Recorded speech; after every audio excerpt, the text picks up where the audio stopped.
ഓരോ നോട്ട് എണ്ണാൻ. ഹലോ ചേട്ടാ, ഒരു ചലഞ്ച് എന്നാ ചെയ്യോ? ഓക്കെ ആണോ? 10 സെക്കൻഡിനുള്ളിൽ ഒരു വിധം നോട്ട് എണ്ണി എടുക്കണം. ഓരോ നോട്ട് എണ്ണാൻ എണ്ണണം. എത്ര വേണമെങ്കിലും എണ്ണി എടുക്കാം. ഞാൻ 10 സെക്കൻഡ് സമയം തരും. 1, 2 അങ്ങനെ. മതി. സ്റ്റാർട്ട് ചെയ്യട്ടെ.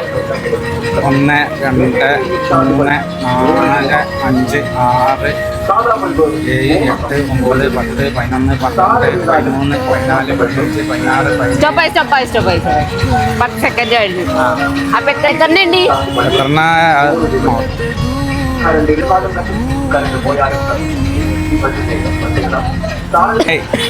17. ഇത് നിങ്ങൾക്കുള്ള പൈസയാണ്. ഹാപ്പി അല്ലേ? അതോടൊപ്പം തന്നെ നമ്മുടെ പേജ് ഹലോ വേങ്ങരയും പാർട്ട്ണർ ആയിട്ടുള്ള ഡോട്ട്സ് അക്കാഡമിയും ഫോളോ ചെയ്തിട്ടുണ്ടെങ്കിൽ ഇതിന്റെ ഇരട്ടി വരും. ഇൻസ്റ്റാഗ്രാം ഉണ്ടോ? ഫോണുണ്ടോ? ഫോണിൽ ഇൻസ്റ്റാഗ്രാം ഉണ്ടോ? ഇല്ല അല്ലേ? ഇൻസ്റ്റാഗ്രാം ഇല്ല. അപ്പൊ ഓക്കെ, നമ്മൾ ഇവിടെ ഉണ്ട്. അപ്പൊ ഇൻസ്റ്റാഗ്രാം ഫോളോ ചെയ്ത് വെക്കണം കേട്ടോ. Okay, by.